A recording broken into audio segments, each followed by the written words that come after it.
वाह अम्मा, आपके हाथों का अचार और आंवले का मुरब्बा खाकर मजा आ गया।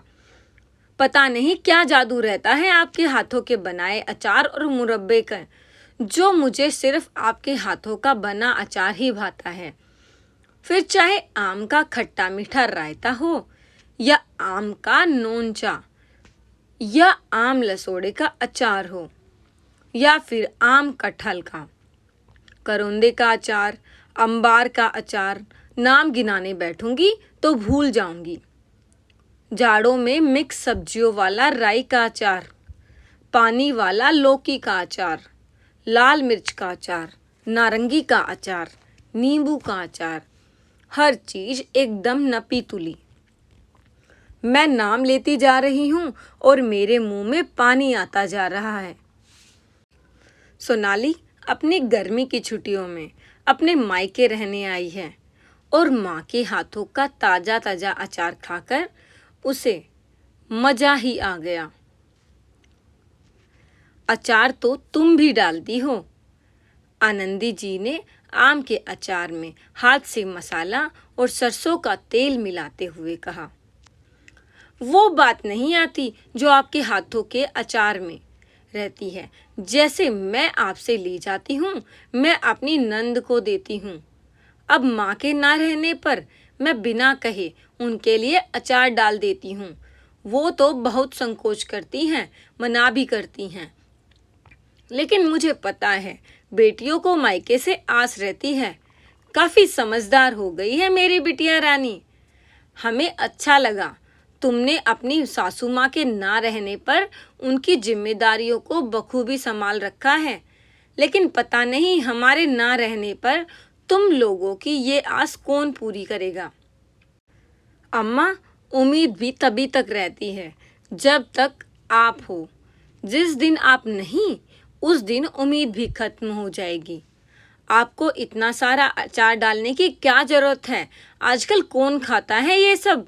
फालतू में काम भी बढ़ाती हैं और खर्च भी। बहू स्वाति और बेटे आनंद माँ बेटी की बातचीत में भंग डालते हुए बोले। भाभी, अचार डालने में सारी मेहनत माँ करती है, आप तो हाथ तक नहीं लगाती। आप कह रही हैं कि आजकल अचार कोई नहीं खाता, लेकिन माँ इतना अचार डालती हैं, वो सब चला कहाँ जाता है? मैं तो सिर्फ थोड़ा ही ले जाती हूँ। वैसे एक बात आपको बता दूँ, आजकल घर के बने अचार की हर जगह बहुत मांग है। माँ के हाथों का अचार तो हाथों हाथ बिक जाएगा और मुंह मांगी कीमत भी मिलेगी।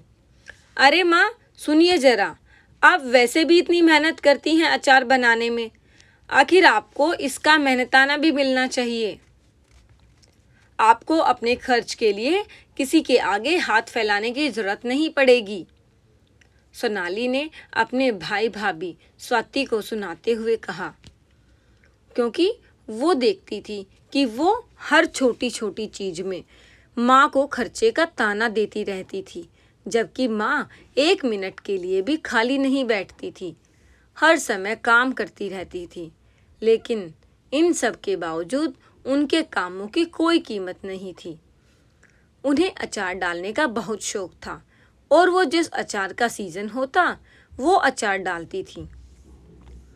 बेटी के पास तो कम ही पहुंचता, लेकिन इधर बहू रानी सासू माँ के सामने तो सुनाती कि बेकार में इतना अचार डालती रहती हैं। दूसरी तरफ वो अचार को अपने नाम से अच्छी कीमत पर बेच देती। बेचारी अम्मा मेहनत करके भी खाली हाथ रह जाती। उन्हें जब भी बेटी को कुछ देना होता तो बेटे बहू का मुंह देखती और अपने लिए भी हर चीज के लिए तरसती रह जाती। बहू रानी ये कहकर उनके हाथ में एक पैसा तक नहीं आने देती कि अम्मा की हर जरूरत तो हम लोग पूरी करते हैं, उन्हें रुपये पैसे की क्या जरूरत है। वो बेचारी अपना मन तो मार लेती, लेकिन बेटी को कुछ देने के लिए उनका मन बड़ा परेशान रहता।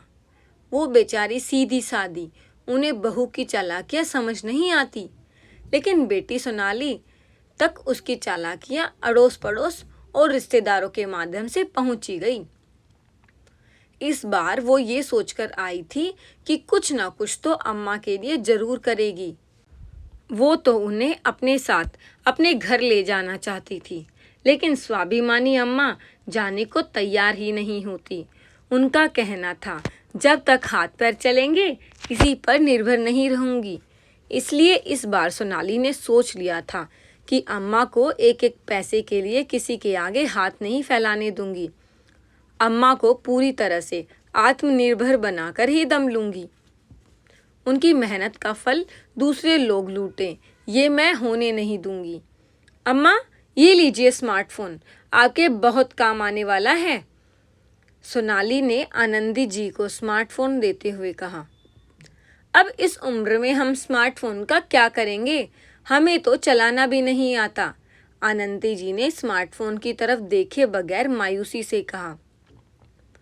इस स्मार्टफोन से ही आप बहुत कुछ कर सकती हैं। आपके हाथों में तो हुनर है।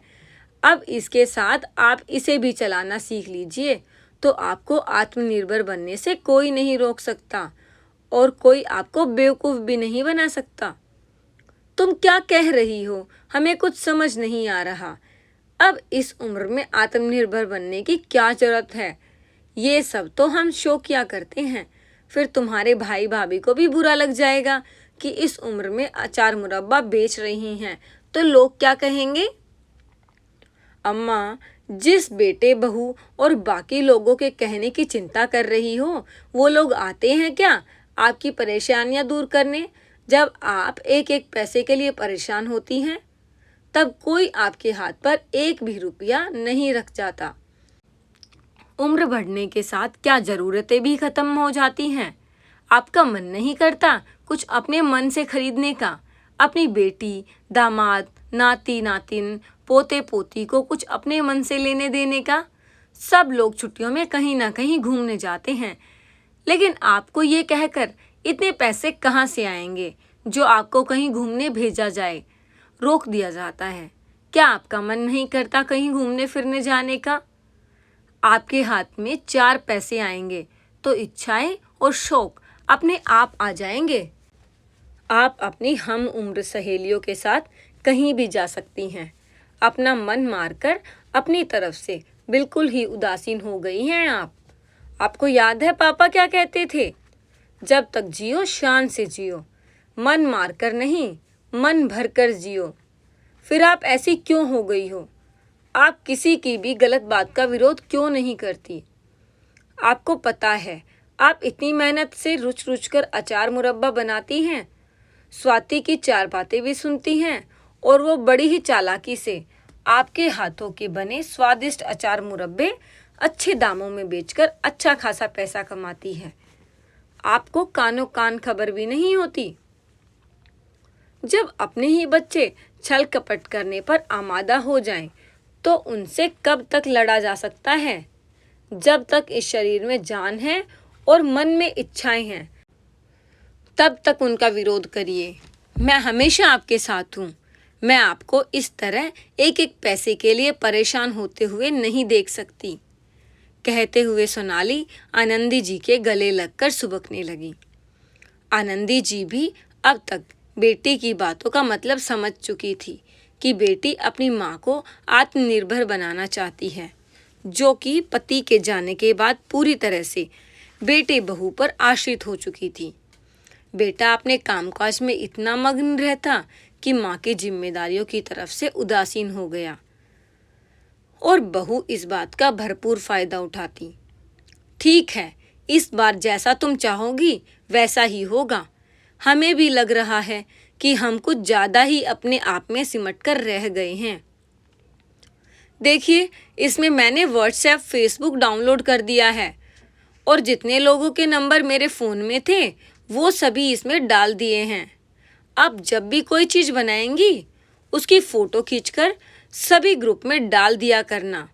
उसके साथ उसके पैसे भी नोट कर दीजिएगा और आसपास की दुकानों पर भी पैम्पलेट लगवा देंगे, जिससे ज़्यादा से ज़्यादा लोगों को आपके अचार घर के बारे में पता चल सके। आपके इस आत्मनिर्भरता के पहले कदम को हम नाम देंगे अचार घर। आपको ऑनलाइन पेमेंट लेन देन भी सिखा दूंगी। जो कैश ऑन डिलीवरी करना चाहते हैं वो कर दे, जिसे ऑनलाइन पेमेंट करना है वो कर दें।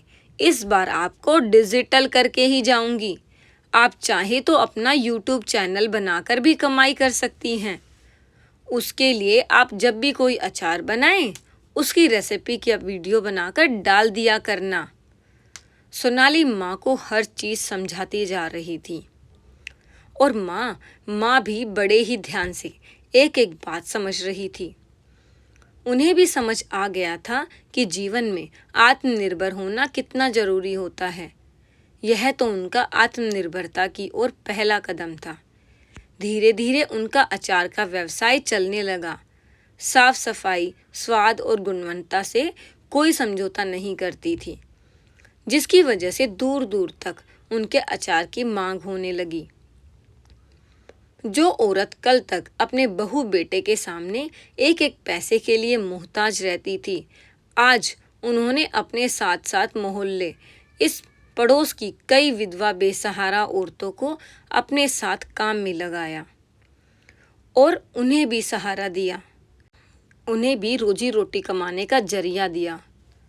हुनर तो उनके अंदर था ही। बेटी सोनाली ने उस हुनर को पहचान दी और कमाई का जरिया दे दिया और अपनी कमाई से वो अपनी और कई जरूरतमंदों की सहायता करती हैं। इस बार वो अपनी सहेलियों के ग्रुप के साथ 4 धाम यात्रा पर जा रही हैं और खुशी उनके चेहरे से झलक रही है। इसे कहते हैं आत्मनिर्भरता की चमक। धन्यवाद दोस्तों। अगर आपको हमारी आज की कहानी पसंद आई हो तो वीडियो को लाइक करें और अगर आप हमारे चैनल पर नए हैं तो चैनल को सब्सक्राइब करना ना भूलें।